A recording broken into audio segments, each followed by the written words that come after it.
Bonjour, aujourd'hui je viens vous parler de mon prochain ouvrage qui s'appelle Lovely Brunette tout simplement.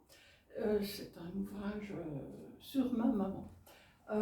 Lovely Brunette, elle ne s'est jamais appelée comme ça de son vivant, mais comme elle a connu les libérateurs américains et qu'ils ont donné des surnoms à toutes les jolies filles et les moches aussi, qui sont toutes devenues des Blondie, Sweetie Pie, Pumpkin, Baby Doll, etc., etc. Pourquoi est-ce qu'entre eux, on ne peut pas imaginer que peut-être ils ont parlé comme de Lovely Brunette?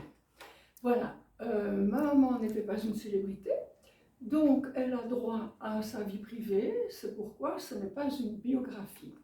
Mais j'ai voulu faire une espèce de pêle-mêle avec des éléments de sa vie qui montrent sa personnalité, qui était extrêmement attachante. Donc voilà, avec ma maman, je me suis beaucoup disputée, comme le font toutes les filles. On avait toutes les deux un caractère très indépendant et très appuyé. Et on n'a jamais su, enfin si à la fin oui, mais pendant toutes les années où elle était supposée être ma maman, elle me guidait dans la vie, on n'a jamais su se mettre d'accord sur le fait qu'on n'était pas d'accord. Et donc on se disputait. Ce qui ne veut absolument pas dire qu'on ne s'aimait pas ou qu'on n'était pas fusionnel, parce qu'en réalité on était extrêmement fusionnel. J'ai habité souvent et longtemps à l'étranger, ce qui fait que comme on était des correspondantes acharnées toutes les deux, on s'est échangé, je ne peux imaginer combien de lettres durant toutes ces périodes d'éloignement. C'était 2 à 3 par mois, certainement, et on racontait absolument tout. Donc voilà, écrire une lettre, ce n'est pas comme avoir une conversation. Comme on dit, les paroles s'envolent et les écrits restent. Écrire une lettre, c'est prendre la décision, maintenant je me mets à mon bureau et j'écris une lettre.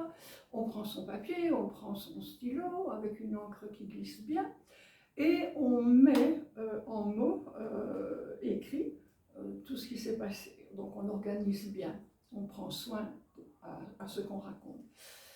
On peut les relire, les lettres, et on peut les retrouver des années après. Elles ne sont pas déformées, contrairement aux conversations qui se déforment toujours dans le souvenir. Alors, elle venait d'une famille de personnes très, très indépendantes de pensée, donc elle a elle-même grandi comme ça. Elle trouvait que si elle n'était pas d'accord, ben, elle n'était pas d'accord. Elle ne devait pas se forcer à être d'accord, sauf parfois par éducation, on fait des compromis. Là, ces compromis-là, elle les a faits. Mais sinon, elle n'en a pas fait beaucoup. Elle a appris à vivre de façon très indépendante finalement, et insouciante du qu'en dira-t-on, jusqu'à un certain point quand même. Et elle m'a transmis tout ça. J'ai trouvé que c'était une personne très amusante, elle était très fantaisiste. Tout ça vient dans le livre, elle était vraiment comique. On avait des surnoms pour tout et pour tout le monde. Elle adorait les animaux. Quand elle m'écrivait, c'était toujours caresse à Tisha et Fifi, et comment vont tes petits animaux. Enfin voilà, c'était, et moi aussi, on s'échangeait des nouvelles sur nos animaux, leurs soucis de vétérinaire.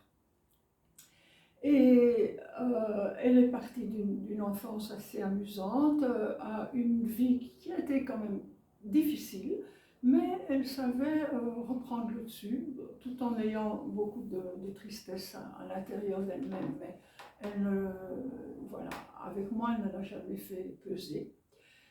Et les dernières années où elle s'est préparée à son grand départ, dont elle parlait plutôt avec philosophie, elle disait que voilà, c'était son repos éternel et qu'elle l'avait bien mérité.